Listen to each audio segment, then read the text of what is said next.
कुछ ज़्यादा ही लोन कम में सेटलमेंट करने के चक्कर में बहुत सारे लोगों के साथ फेक लोन सेटलमेंट हो रहा है।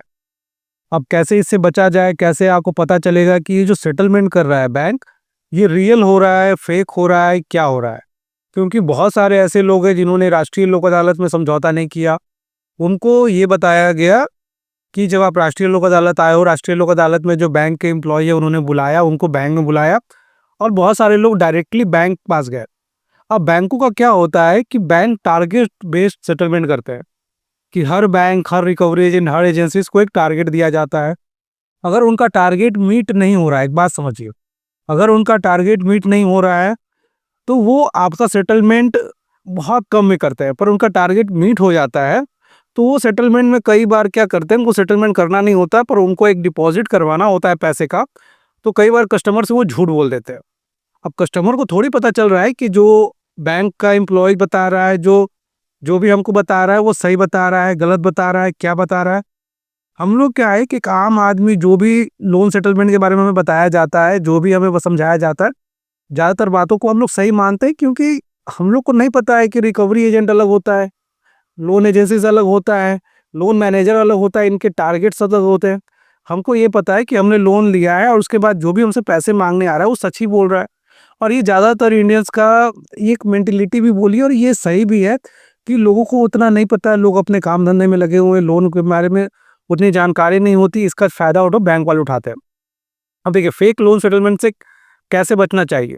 देखिए, जब ये पता चला कि जनवरी के बाद मार्च में जब सेटलमेंट होने वाला है तो सबको पता था कि सेटलमेंट बहुत ही कम पैसे में होंगे।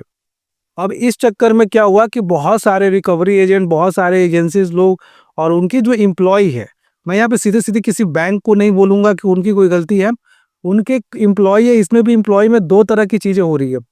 कुछ ऐसे एम्प्लॉय जो काम को छोड़ के जाने वाले हैं और कुछ ऐसे एम्प्लॉय जो अपने टारगेट को मीट करना है। अब टारगेट को क्या मीट करना होता है? देखिए, रिकवरी एजेंट को ये बोला जाता है कि आपको इतना का कलेक्शन करना है। अब ये कलेक्शन होगा कैसे? जो कलेक्शन है, अगर मान लीजिए वो आपको ये बोलेगा, कोई भी रिकवरी एजेंट आके कि सर मेरा टारगेट मीट नहीं हो रहा है तो आप काम कीजिए कि हमको ये पैसे दे दीजिए। आप कभी भी दोगे? नहीं दोगे। पर आपको अगर ये बोला जाए कि सर आपका हम सेटलमेंट इतने परसेंट में करा देंगे। अब बहुत सारे लोग बोलते हैं कि ठीक है, हमको एक लेटर दे दीजिए। लेटर बहुत आसानी से मिल जाता है पर लेटर में क्या मिसिंग होता है? जिस बैंक से सेटलमेंट हो रहा है उस बैंक का कोई मोहर नहीं होता।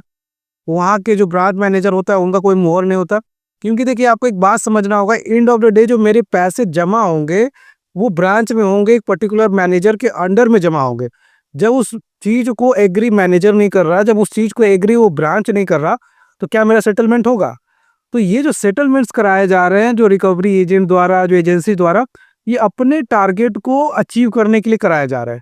अब क्या होता है कि ये आपसे पैसे लेते हैं, सबको पता है कि सेटलमेंट बहुत कम में होगा। तो ये मैं एक एग्जांपल के तौर पे बताऊंगा कि मेरे एक सब्सक्राइबर, उनके साथ हुआ।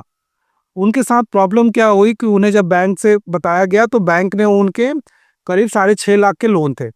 अब 6.5 लाख के लोन पे जब उन्होंने सेटलमेंट की बात की तो बैंक बोला कि 1,25,000 में हम आपका सेटलमेंट कर देंगे, आपके साथ समझौता हो जाएगा। अब ये लोग तो चलिए मान गए कि चलिए समझौता हो जाएगा, 1,25,000 में अगर समझौता हो जाता है तो अच्छी बात है कि इसको आने वाले समय में, मार्केट टाइम में किसी भी डेट पे डिपॉजिट कर देंगे और हमारा काम हो जाएगा। पर उनको लगा कि अगर इससे भी कम में, जब रिकवरी एजेंट आया, जब रिकवरी एजेंट से बातचीत हुई तो रिकवरी एजेंट बोलता है कि हम 50,000 में सेटलमेंट करवा देंगे।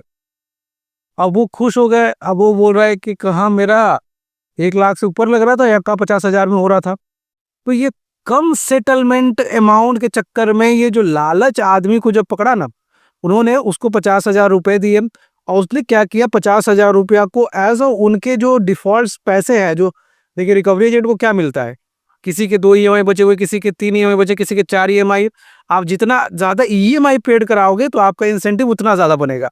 उन्होंने क्या किया, जो 50,000 रुपए आ रहे थे तो उनके जो पीछे के जितने भी करीबन 1 साल से उन्होंने दिया नहीं था, वो सारी ईएमआई डिपॉजिट कर दिया। इस तरह से क्या हुआ, उनके साथ धोखा हो गया और उनका लोन सेटलमेंट नहीं हुआ। ईएमआई के चक्कर में रिकवरी एजेंट कमीशन खा गया। तो ये सब चीज हो रहा है, तो आप इन सब चीजों से बचो ताकि आपके साथ भी फेक सेटलमेंट ना हो। थोड़ा सा ज्यादा लगे पर जेन्युइन सेटलमेंट कराइए जहाँ पे एनओसी आपको मिले, जहाँ पे मोहर लगा हो मैनेजर का और बैंक का। सतर्क रहिए। जय हिंद, वंदे मातरम।